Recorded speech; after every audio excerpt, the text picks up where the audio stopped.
नमस्कार दोस्तों, OCA network में आपका स्वागत है। मैं हूं ओमकार चौधरी।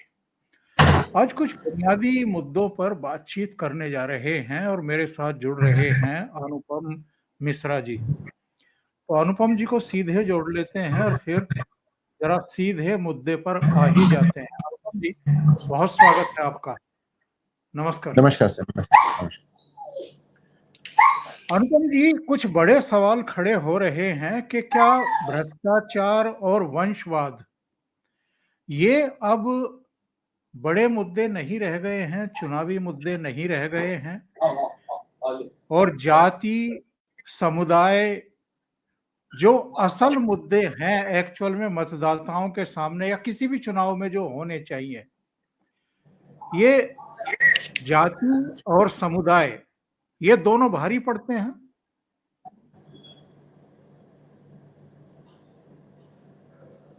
बहुत पहले मुझसे एक कांग्रेसी नेता ने कहा था कि क्या भ्रष्टाचार भ्रष्टाचार मचा रखा है। बड़े नेता ने कहा था भ्रष्टाचार अब भारत में कोई मुद्दा नहीं बचा है।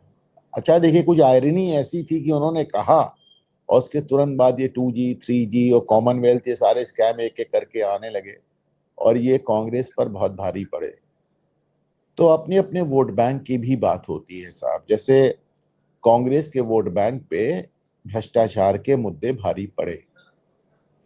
समाजवादी पार्टी हुई, राष्ट्रीय जनता दल हुई, बसपा हुई, इन सब जो क्षेत्र है, डीएमके हुई, और इन सब पार्टीज का, अब जैसे केजरीवाल को आप कुछ भी कह लें, पर केजरीवाल का जो वोटर था उसके ऊपर भ्रष्टाचार का मुद्दा उन पर भारी पड़ा।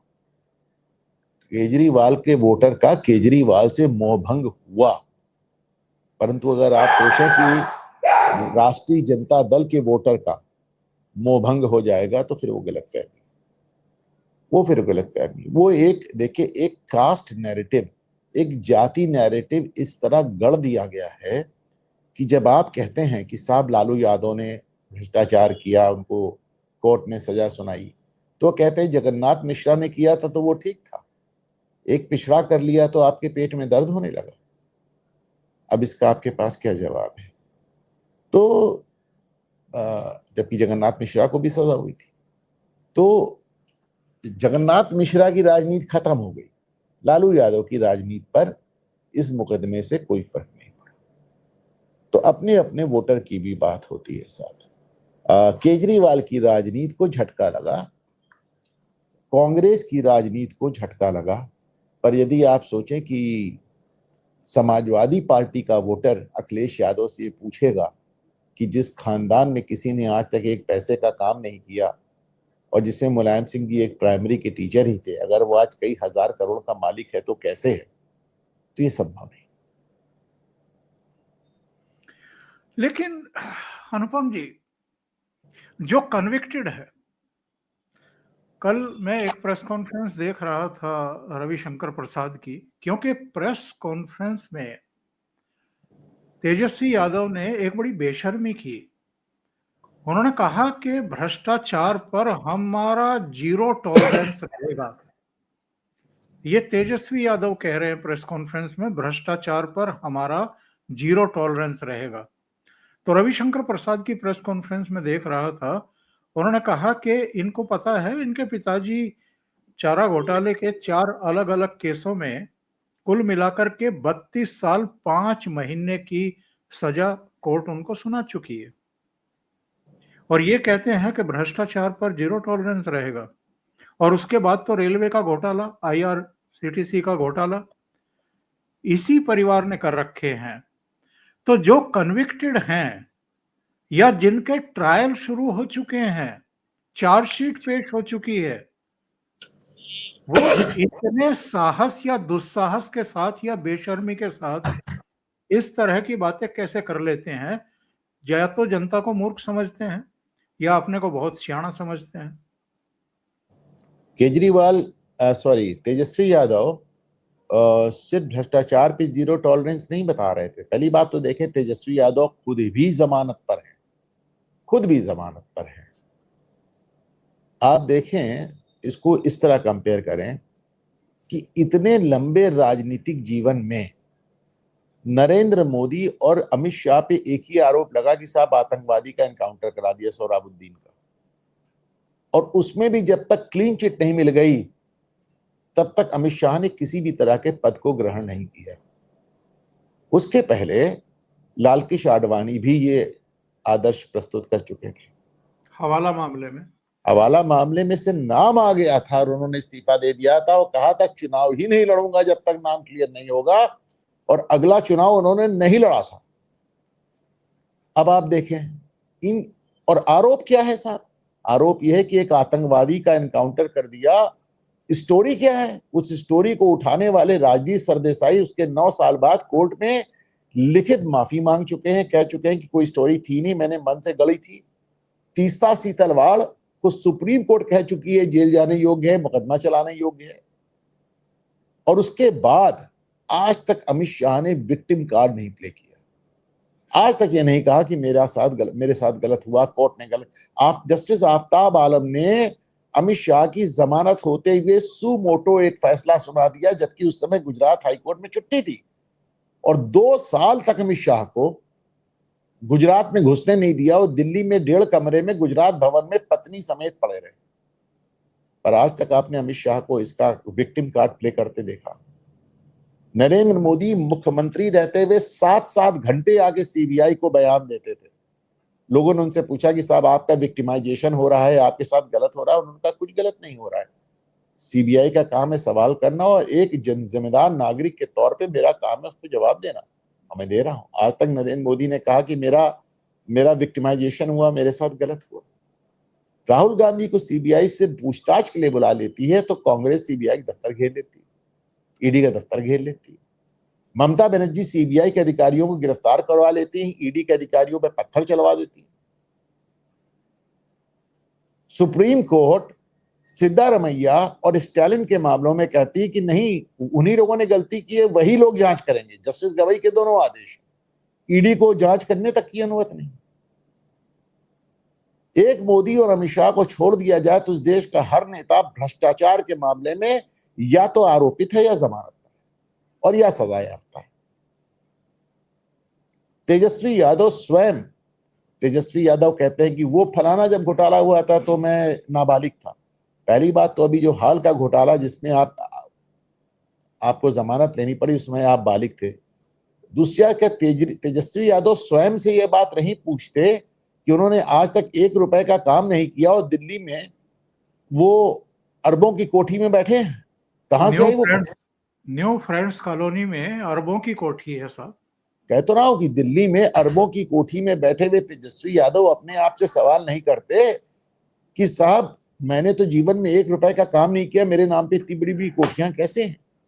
एक और मजेदार बात देखिए, तेजस्वी यादव ने क्राइम पे भी जीरो टॉलरेंस बताया। अब ये बात अपने आप में इतनी हास्यास्पद है, शहाबुद्दीन के लड़के को टिकट देने के बाद अब क्राइम पर जीरो टॉलरेंस की बात करते हैं। आपके आसपास ऐसे विधायक चल रहे हैं जिनके इलाकों में शाम को 7 बजे के बाद लोग निकलते नहीं थे। आज भी वो विधायक हैं, आपके राइट हैंड है, आपके लेफ्ट हैंड, और आप कहते हैं कि क्राइम पे जीरो टॉलरेंस। तेजस्वी यादव के आने की उम्मीद मात्र से राष्ट्रीय जनता दल के लोग, आप सोशल मीडिया पे देखें कैसा गदर काटेंगे। तो अब इसका क्या इलाज है? लेकिन ये क्या और भी ज्यादा आश्चर्यजनक और हास्यास्पद नहीं है? या अब पब्लिक ने इसको, जैसे प्रधानमंत्री ने एक शब्द का यूज किया था न्यू नॉर्मल, तो पब्लिक ने भी इसको न्यू नॉर्मल मान लिया है कि जो चार्ज सीटेड है, जो जमानत पर है, वो अपने आप को सीएम फेस के रूप में घोषित करवाएगा, या जो नेशनल हेरल्ड केस में अंडर ट्रायल है वो भावी प्रधानमंत्री के तौर पर घूमता रहे। और ये वो भी जमानत पे है, वो भी जमानत पे। उनकी माता जी भी जमानत पे है, उनका बहनोई भी जमानत पे है। तो ये न्यू नॉर्मल हो गया है क्या? और पब्लिक ने भी क्या एक्सेप्ट कर लिया है कि इन लोगों से कोई सवाल ही नहीं पूछना है कि भाई इतने बड़े बड़े भ्रष्टाचार के घोटाले हैं तुम्हारे ऊपर, मतलब 2000 करोड़ रुपए का तो आरोप घोटाले का अकेले दिल्ली की जो संपत्ति है नेशनल हेराल्ड की, उसका लगा हुआ है इनके ऊपर। देखिए, न्यू नॉर्मल इस तरह समझें आप कि आतिशी मारलेना का एक वीडियो जारी हुआ था, वायरल हुआ था। उसमें वो कह रहे थे कि भाजपा को हराने के लिए अपराधियों को, चोरों को, डकैतों को भी वोट देना पड़े तो दे दो। तो ये जो राजनीति है इसमें विपक्ष की, वो घृणा से उत्पन्न है। एक ऐसी घृणा जिसमें कुछ लोग मोदी से घृणा करते हैं, कुछ भाजपा से करते हैं, कुछ योगी से करते हैं, कुछ आरएसएस से करते हैं, कुछ हिंदुओं से करते हैं, कुछ हिंदुस्तान से ही करते हैं।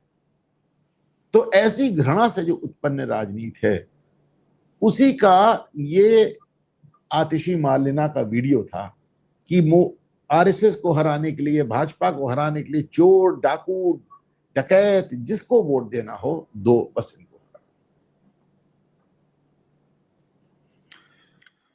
लेकिन साहब, जब व्यापक आप सोचते हैं, थोड़ा सा बड़े कैनवास पर सोचते हैं, तो हर पॉलिटिकल पार्टी क्या कटघरे में नहीं खड़ी है? आप आपराधिक पृष्ठभूमि के लोगों को टिकट देते हैं। आपराधिक पृष्ठभूमि के चेहरों को टिकट देना और जिताना, ये मैं कहूंगा ये सिर्फ क्षेत्रीय पार्टियों तक सीमित नहीं है। अब ये आरोप तो भाजपा तक भी आ गया है। वही मैं कह रहा हूं। भारतीय जनता पार्टी अपना चाल चरित्र और चेहरा अलग बताती थी, परंतु सत्ता में 11 साल के बाद जब आप देखते हैं तो आपको इनकी पार्टी में भी तमाम दागी, आरोपित, जमानत पे, बाहुबली, सब तरह के लोग नजर आते हैं। तो अब ठीक है, ये तो एक अपना एक समाज है और एक पुराना सोशियोलॉजी का फंडा है कि साहब, कोई भी व्यवस्था अपने समकालीन समाज से बेहतर नहीं हो सकती। जैसा समाज होता है वैसी जुडिशरी होती है, वैसी पुलिस होती है, वैसी मीडिया होती है, वही पॉलिटिक्स होती है। समाज का हर अंग आफ्टर समाज से ही निकल कर आता है, मंगल ग्रह से तो आता नहीं। तो कोई भी व्यवस्था या कोई भी इंस्टीट्यूशंस अपने समकालीन समाज से बेहतर नहीं हो सकता। अब आज की तारीख में भी मैं अक्सर लोगों के लिए भी कहता हूं कि हम टैक्स की चोरी करते हैं, सेल टैक्स की चोरी करते हैं, रजिस्ट्री की चोरी करते हैं, बिजली की चोरी करते हैं, और हम चाहते हैं कि हमारा डीएम, सीएम और पीएम बड़ा ईमानदार रहे। अनुपम जी, अभी अगर हाल के वर्षों या 1-1.5 दशक की बात करें, तो सर्वाधिक निराश अगर किसी ने किया है तो वो अरविंद केजरीवाल है। मैं कई बार अपने घर में ड्राइंग रूम में बैठ करके, और एक दो मित्र हैं इंडियन एक्सप्रेस में आजकल सीनियर एडिटर श्यामलाल जी, वो आकर के बैठते थे, बात करते थे। मैं लड़ जाता था अरविंद केजरीवाल के लिए कि नहीं नहीं, नई संभावनाएं हैं इस आदमी में, ये कुछ नई बात कह रहा है, कुछ अलग बात कह रहा है। इस देश में भ्रष्टाचार से लड़ना बहुत जरूरी है, व्यवस्थाओं में पारदर्शिता लाना बहुत जरूरी है, और ये काम कर रहा है। लेकिन क्या हुआ? वो खुद शराब घोटाले में आकंठ डूबा हुआ था, और केवल शराब घोटाले में नहीं, अलग अलग महकमों में जो भ्रष्टाचार है उसकी सड़ांध अब सुनाई पड़ रही है, दिखाई पड़ रही है, महसूस हो रही है। बहुत सारी फाइलें, बहुत सारे मुकदमे इस समय उसके खिलाफ हैं, लेकिन उसकी बेशर्मी देखिए आप।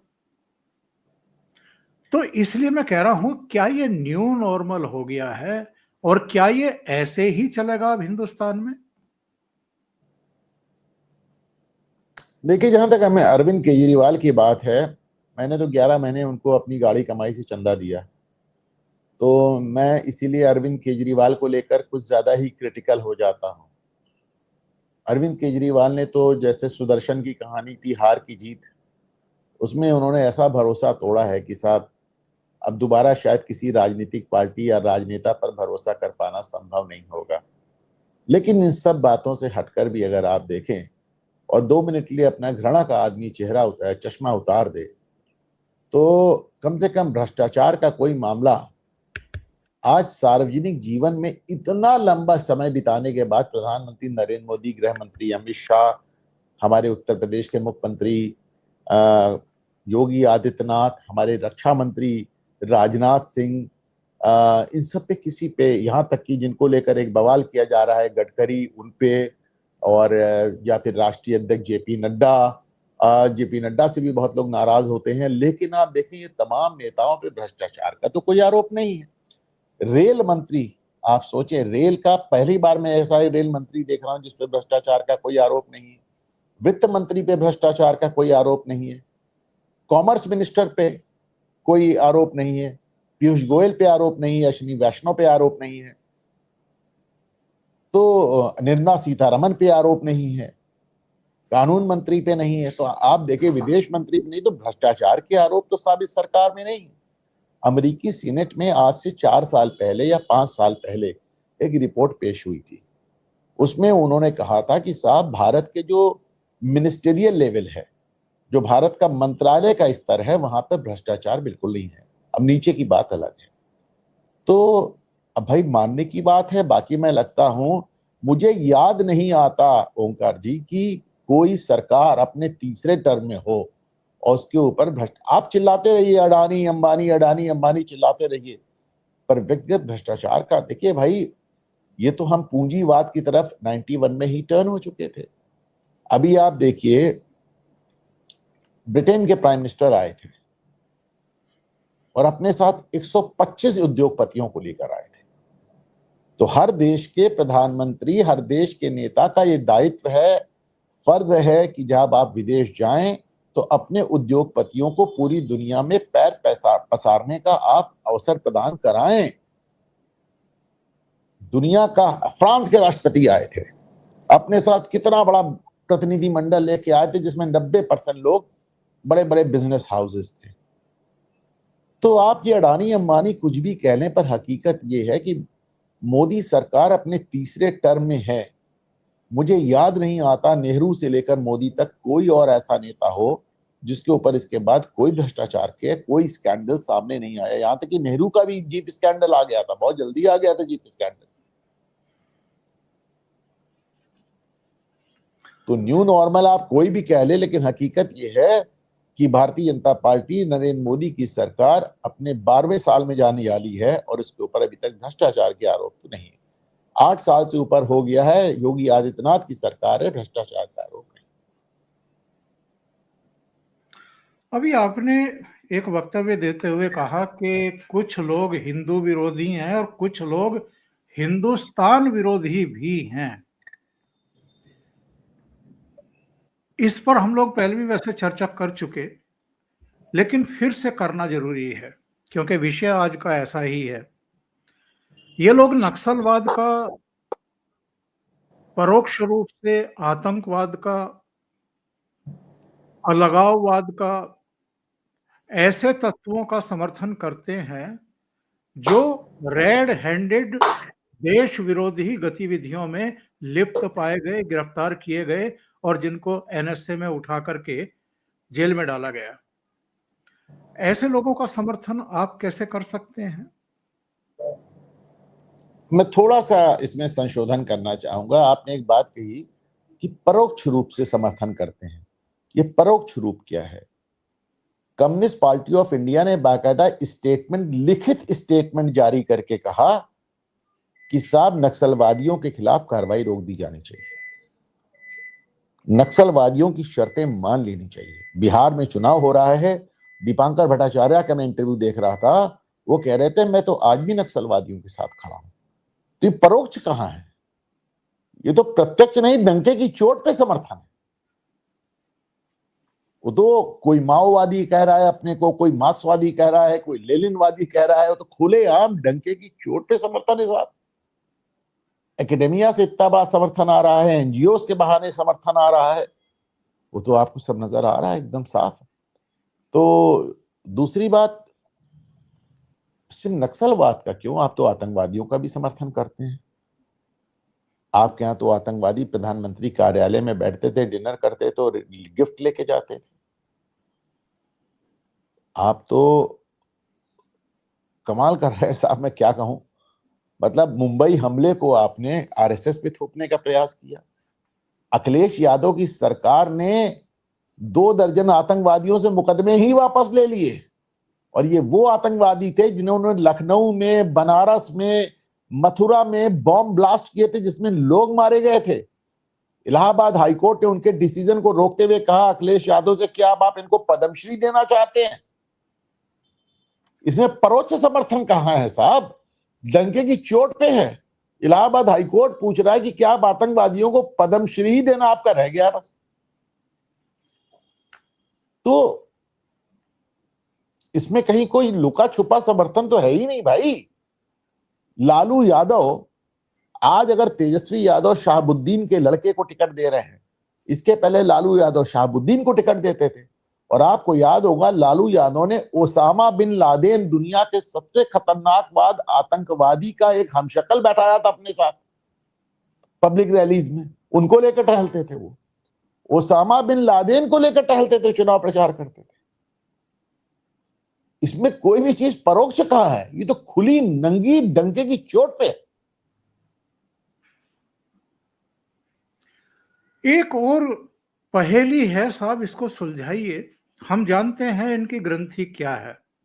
जैसे पुलवामा हुआ था, उस समय हमने देखा था कांग्रेस पार्टी की प्रेस कॉन्फ्रेंस होते हुए। संयोग कह लीजिए, दुर्योग कह लीजिए, या वह दिन ऐसा खराब था कि उसी दिन प्रधानमंत्री नरेंद्र मोदी की एक अभ्यारण्य में शूटिंग प्रस्तावित थी, एक जाने माने विदेशी प्रस्तोता के साथ में, जंगल में जो अपने वीडियो बनाता है और काफी जाना माना नाम था वो, उसके साथ उनकी शूटिंग थी। उस दिन पुलवामा हुआ तो कांग्रेस ने बहुत बेशर्मी के साथ लोगों को बरगलाने उकसाने के लिए और प्रधानमंत्री की छवि को बर्बाद करने के लिए कहा कि जिस समय पुलवामा हो रहा था प्रधानमंत्री तो शूटिंग में व्यस्त थे।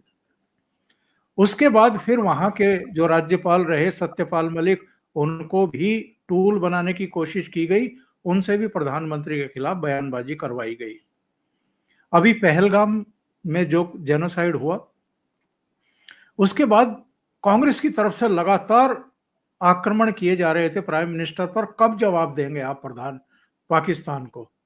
उनको ढूंढ करके कब खत्म करेंगे? एक एक को खत्म किया जाना चाहिए अगर पाकिस्तान में छुपे हैं। और वैसे तो पाकिस्तान वो पहुंच ही कैसे गए, उनको यहीं रोक करके क्यों नहीं निपटाया गया? और जब ऑपरेशन सिंदूर हुआ तो उसके बाद यही कांग्रेस बेशर्मी के साथ पूछ रही थी हमारे कितने रफेल गिरे। यानी एक मैच जीतने के लिए, क्रिकेट का मैच जीतने के लिए कितने विकेट गिरे हैं, कितनी बॉल लगी हैं, उसमें कितनी वाइड हो गई, कितनी क्या हुआ, ये पूछने बैठ गए। और ये नहीं कहा कि ठीक है भाई, आप कम से कम मैच जीते तो हैं, आपने पाकिस्तान को घुटनों पर तो लाया है। ये ग्रंथि क्या है?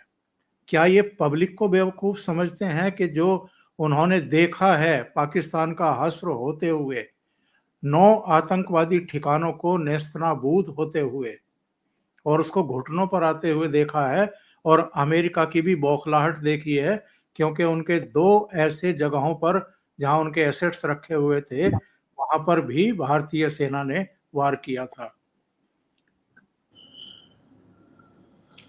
देखिए, शुरुआत करते हैं। आपने सतपाल मलिक की बात कही। सतपाल मलिक ने 2 बातें समझे। सतपाल मलिक ने पहले आए बाएं कहा, उसके बाद वही उसी करण थापर के इंटरव्यू जिसमें उन्होंने कहा था, उसी के चैनल पे दोबारा आके उन्होंने कहा। और मैंने सतपाल मलिक की वो वीडियो क्लिपिंग ट्वीट की जिसमें उन्होंने कहा था मैंने अमित शाह और प्रधानमंत्री नरेंद्र मोदी के हवाले से जो कुछ भी कहा था सब झूठ था। अब करण थापर एकदम शॉक्ड, क्या क्या कह रहे हैं? बोले हाँ झूठ था। मैं अपनी पूरी बात वापस लेता। सतपाल मलिक जो बातें कह रहे थे वो यकीन के योग्य भी नहीं थी। वो कह रहे थे प्रधानमंत्री नरेंद्र मोदी जंगल से निकल के आए और एक ढाबा ढूंढ के वहां से उन्होंने फोन किया। भारत का प्रधानमंत्री किसी भी तरह की संचार व्यवस्था से घंटों के लिए दूर हो जाएगा, ये अकल्पनीय है। लेकिन वो कह रहे थे बेवकूफी की बात।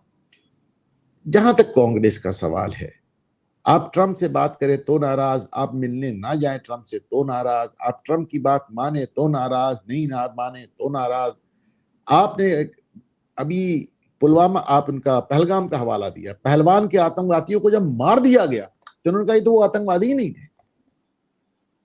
बताएं। देखिए, कांग्रेस जनता की नब्ज से हाथ खो बैठी। और इसके चलते उसने समझ लिया कि विरोध के लिए ही विरोध करना विरोधी दल का काम है। ये भूल जाते हैं कि किस तरह पूरे विपक्ष ने इंदिरा गांधी को 71 के युद्ध में सपोर्ट किया था। तो एक मोटी सी बात है, सोशल मीडिया पे अक्सर कही जाती है, और मेरे ख्याल से उससे बेहतर बात इनके लिए नहीं कही जा सकती कि ये मोदी और भाजपा का विरोध करते करते देश विरोधी हो चुके हैं।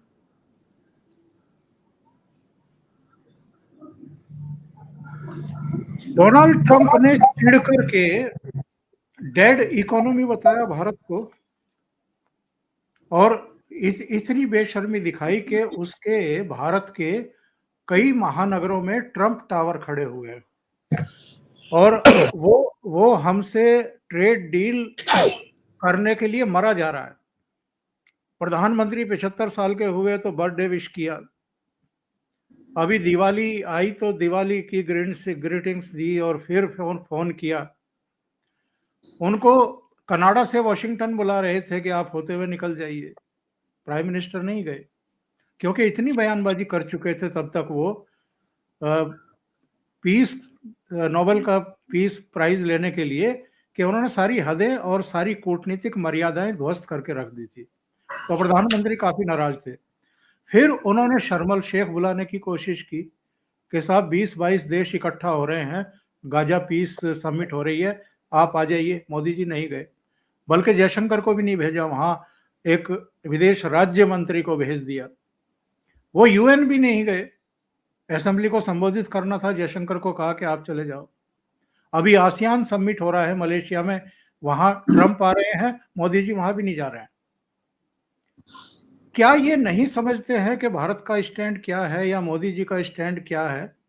ट्रंप ने कहा कि डेड इकोनॉमी, तो राहुल गांधी ने सबसे पहले कैमरों पर आकर के ग्लैड शब्द का प्रयोग करते हुए कहा कि आप लोग नहीं जानते हैं कि भारत की इकोनॉमी डेड है। मतलब जो आदमी इस देश का प्रधानमंत्री बनने के ख्वाब देखता है, सोते जागते उठते हगते मूतते, वो डेड इकोनॉमी बता रहा है इंडिया की। पूरी दुनिया जानती है कि 11th लार्जेस्ट से हम 4th लार्जेस्ट इकोनॉमी पर आ गए हैं। लेकिन राहुल गांधी इस तरह की बयानबाजी करके क्या कभी भारतीयों का दिल जीत पाएंगे, या इस रास्ते पर जाकर के कांग्रेस कहीं पहुंचेगी? देखिए साहब, जहां तक डोनाल्ड ट्रंप का सवाल है, उनको तो अब कोई सीरियसली लेता नहीं। अभी से कुछ घंटे पहले डोनाल्ड ट्रंप ने कनाडा के साथ अपनी सारी बातचीत रद्द कर दी और ट्रेड डील कैंसिल कर दी, सिर्फ इसलिए कि कनाडा ने रोनाल्ड रीगन का एक विज्ञापन चला दिया था। अभी से कुछ घंटे पहले। उनको तो अब कोई उनके देश में या देश के बाहर सीरियसली लेता नहीं। अब उनको 3.5 साल झेलना है, हंस के झेल लीजिए, रो के झेल लीजिए, 3 साल। जहां तक राहुल गांधी का सवाल है, जिस आदमी का शेयर बाजार का पैसा 2.5 से 3 गुना हो गया पिछले 11 साल, वो आदमी दूसरों से कहता है कि शेयर बाजार से पैसा निकाल लो। आप सोच लें से, खुद तो तुम पैसा कमा रहे हो, मुनाफा कमा रहे हो उसमें पैसा लगा के, मोदी सरकार में पैसा लगा के सीधे मुनाफा कमा रहे हो, दूसरों को समझा रहे हो ऐसा। तो राहुल गांधी क्या कहते हैं, कैसे कहते हैं, देखिए इन लोग, मुझे कभी कभी लगता है बयान देने से पहले सोचते भी नहीं।